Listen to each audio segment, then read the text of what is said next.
안녕하세요, 유재입니다. 이번 영상에서는 요즘 정말 가장 핫하다고 할 수 있는 소설 두 권을 소개해 보려고 하는데요. 바로 박상영 작가님의 신작 지푸라기 왕관을 쓴 여자와 청해 작가님의 주화연입니다. 두 책 모두 사람의 욕망과 망터진 사랑에 대한 이야기들이 담겨 있는 소설이고, 복수? 그런 키워드들도 들어가 있는 것도 비슷한데 이야기를 풀어나가는 방식이나 문체나 등장인물들의 성격은 정말 확연히 달라서 두 분 작가분들이 정말 각자의 개성을 느낄 수 있는 그런 경험이었어요. 먼저 읽은 박상영 작가님 이 책은 제가 예스24에서 일부분 연재가 되었을 때도 그 부분을 읽어봤는데, 시점이나 내용 이런 게 정말 다 많이 바뀌어져 있어서 그때 읽었던 내용이랑 약간 좀 아주 많이 달라졌구나, 그 시간 동안 많이 고민을 하면서 또 이야기를 만들어내셨구나 하는 그런 생각을 하면서 읽었었는데요. 이 줄거리는 마츠노 하나라는 30대 일본에 사는 제1교포 3세 여성이 있어요. 이 마츠노 하나는 어느 날 엄마가 운영하는 도시락 가게에 불이 나서 엄마가 병원에 실려 가셨다는 이야기를 듣고, 병원에 가지만 엄마는 이제 거의 치료가 불가능한 상태셨고, 마지막 유언으로 세일백화점의 윤동주 회장을 만나서 진실을 밝혀내라, 이런 이야기를 마지막으로 돌아가세요. 그런데 하나는 그냥 평범한 일본에 살고 있는 여성이고, 진짜 큰 기업의 회장을 그냥 간단히 만나는 건 어렵잖아요. 그래서 막막하던 차에 대학 때 우연히 알게 된 맹준호라는 사람을 통해서 윤동주를 만날 수 있는 길을 찾아가면서 윤동주 회장에 대해서 알아가게 됩니다. 이제 맹준호가 유력 언론사의 아들이기도 하고, 또 그 자신도 온라인 시사지 이런 채널을 운영하는 사람이라서 이미 윤동주에 대해서 좀 조사를 진행하고 취재를 진행하고 있던 차여서 하나에게 그 내용들을 알려주게 되는데요. 그래서 밝혀지는 엄마와 윤동주 회장의 과거사, 그리고 윤동주 회장이라는 사람 자체를 통해서 볼 수 있는 한국의 경제 발전 과정에서 만들어진 그런 재벌가의 어두운 모습들, 그리고 그것이 자신의 삶의 근원과 어떻게 얽혀 있었는지, 이런 이야기들을 차츰차츰 따라가는 그런 미스테리 소설입니다. 홍보 문구에서는 이제 망한 사랑 키워드가 딱 박혀 있는데, 이런 망한 사랑 이야기 외에도 돈과 얽힌, 경제 발전과 얽힌 그런 여러 사람들의 욕망이 빚어낸 어두운 이야기들 자체도 좀 흥미로웠고, 하나의 엄마와 윤동주 회장과의 관계 서사도 처음부터 좀 짐작이 되는 면이 있었고, 그들의 관계 서사에 좀 부드럽게 스미는 그런 느낌이 있어요. 워낙에 박상영 작가님이 보통의 사람들의 감정이나 그런 사랑 이야기를 쓰셨던 작가분이라서 그런지 미스테리 소설을 표방하는데도 막 이렇게 분위기가 막 조여오고 이런 느낌은 아니고, 약간 포근한 그런 뜨개실로 이야기를 술술술술 이렇게 짜내려 가면서, 이 이야기가 그냥 평범한 뜨개질, 재미있는 뜨개질을 하는 그런 거를, 뜨개질을 보는 것 같은 그런 느낌이었는데, 어느덧 이게 뜨개천이 점점 이제 다 짜여져 나가는 걸 보면서, 그제서야 드러나는 무늬를 보면서, 이런 모양이구나, 그런 거를 이제 서서히 이제 보게 되는 그런 느낌이었고, 이런 문체도 일상 언어로 이렇게 쉽게 읽히게 쓰여 있어서 진짜 읽으면서 그냥 후룩후룩 읽을 수 있었던 것 같아요. 그리고 또 이 책에서 재미있었던 게, 이제 작가님께서도 팟캐스트 같은 데 나오셔서 유머가 나오려고 하는 거를 좀 이렇게 절제하는데 힘들었다, 그런 식의 말씀을 하셨는데, 그런 등장인물들의 태도나 특히 맹준호라는 캐릭터가 재미있었던 게 정말 산뜻해요. 그리고 흔히 이제 주인공 여자랑 조력자 남자가 나오면은 로맨스로 흐르기가 쉬운데, 하나랑 맹준호의 관계가 그렇게 흐르지 않았다는 게 또 재미있었고, 맹준호는 그냥 진짜 취재에 그냥 미친 사람? 그런 캐릭터 같아서 그게 좀 이야기를 이끌어가는데 산뜻함과 객관성을 좀 만들어줬다는 생각이 들었어요. 워낙에 하나는 자기 이야기이고 자기 엄마의 죽음과 관련된 이야기니까 감정적으로도 많이 흔들리고 몰입하고 또 좀 그런 모습을 보일 수밖에 없는데, 맹준호는 슬픔에 공감은 하지만은 다음에 할 일을 계속 이제 하나가 진행할 수 있게 딱딱딱 해주는 면이 있어서 그런 역할이 재미있었고, 약간 맹준호는 다른 소설에서도 이런 취재하는 사람으로 나오거나 상황에 따라서는 약간 빌런성 캐릭터로도 등장하면은 뭔가 시리즈를 만드는 인물이 되면은 재밌을 것 같다는 그런 생각이 들었습니다. 이 보면은 딱 진짜 작가님께서 그 대도시의 사랑법 대본을 쓰실 때 같이 이제 고민하면서 쓰셨던 작품이라서 그런지 이 내용, 이 책도 드라마화 되면은 너무 좋을 것 같다는 생각이 들었어요. 문체도 일상 언어고 약간 영상화하기 좋은 그런 묘사들이 많았고, 또 재미있었던 상상 포인트가 이제 천사를 써주신 심은경 배우가 윤동주 회장의 젊은 시절을 연기해주면 너무 재밌을 것 같다는 생각이 들어서 나중에는 자꾸 그 윤동주 회장의 파트를 읽을 때 심은경 배우를 상상하게 되는 거예요. 그래서 이 책도 진짜 드라마 하나 영화화 되면은 진짜 너무 좋겠다고 기대를 하고 있습니다.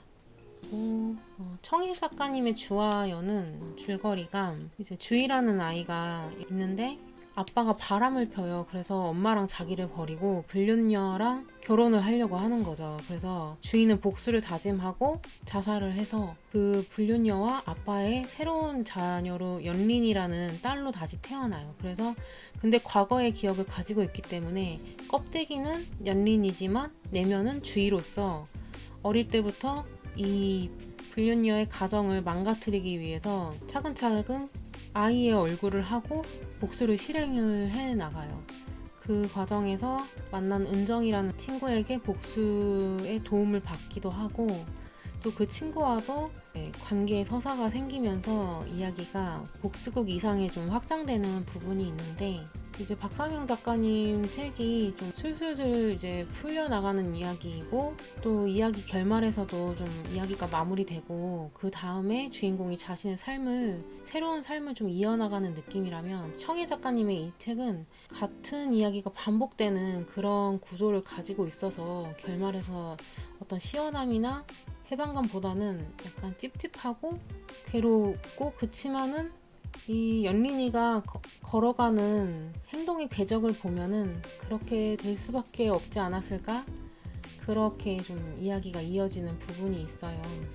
이게 사실 작가님이 불륜의 미화나 이런 부분을 완전히 배제하고, 불륜이 어떻게 사람을 괴롭게 하고 어떤 응징을 받아야 하는가, 좀 그런 부분에 대해서 쓰신 내용이 나오는데, 그래서 이제 여기서도 무속적인 설정을 통해서 주희가 전생의 기억을 가지고 연린이로 이제 환생을 해서 복수를 진행을 하는데, 저는 이 이야기가 좀 다르게 읽히는 게, 연린이가 하는 행동이 좀 뭐랄까, 부모 자식 간으로 만나지만은 부모도 저게 어떻게 내 자식이야?